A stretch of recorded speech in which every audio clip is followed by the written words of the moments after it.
जय शिवराय मंडळी, आज आपण एक ऐतिहासिक जलदुर्ग पाहणार आहोत. सिंधुदुर्ग किल्ला. सिंधुदुर्ग किल्ला हा छत्रपती शिवाजी महाराजांनी 1664मध्ये मालवणच्या किनाऱ्याजवळ कुर्टिया बेटावर उभारलेला एक अभेद्य जलदुर्ग आहे, ज्याची 3 किमी तटबंदी, 48 एकर विस्तार आणि शिवरायांच्या आरमाराचे मुख्य केंद्र परकीय आक्रमणांना रोखण्यासाठी तसेच मराठा आरमाराच्या सामर्थ्याचे प्रतीक म्हणून आजही अरबी समुद्रात अभिमानाने उभा आहे. सिंधुदुर्ग किल्ल्याची मुख्य माहिती. स्थान: महाराष्ट्रातील सिंधुदुर्ग जिल्ह्यामध्ये मालवणच्या समुद्र किनाऱ्यापासून साधारण 1.60 किमी अंतरावर एका बेटावर आहे. उभारणी: 25 नोव्हेंबर 1664 रोजी बांधकामाला सुरुवात झाली आणि अवघ्या 3 वर्षात 3000 कुशल कामगारांनी हा किल्ला पूर्ण केला.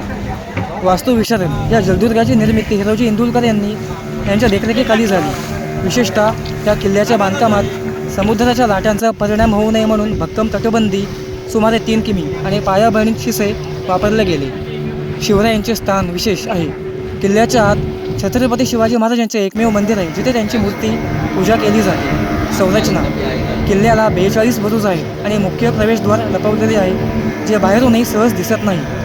किल्ल्यावरील पाहण्यासारखे ठिकाणे: शिवाजी महाराज मंदिर, महाराजांची मूर्ती, गोमुखी दरवाजा, चोर दरवाजा, पाण्याचे विहिरी, दूध बाव, दही बाव आणि साखर बाव या गोड्या पाण्याच्या विहिरी समुद्राच्या मध्यभागी असूनही यातील पाणी गोड आहे.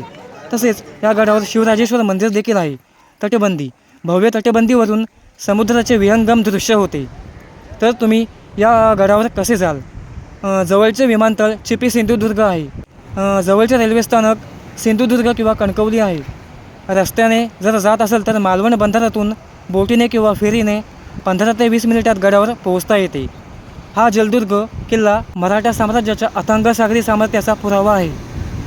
गडाचे मुख्य आकर्षण म्हणजे शिवाजी महाराजांचे ठसे. किल्ल्यात शिवाजी महाराजांच्या हातांचे आणि पाऊलखुणा असलेले दगड आहेत.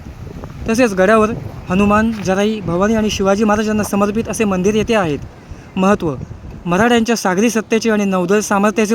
आणि महत्त्वाचं म्हणजे सिंधुदुर्ग हा जलदुर्ग किल्ला 350 वर्षांहून अधिक काळ समुद्राच्या लाटांशी सामना करत दिबागात उभा आहे. तर जर तुम्ही या ठिकाणी गेलात तर या सिंधुदुर्ग किल्ल्याला नक्कीच भेट द्या.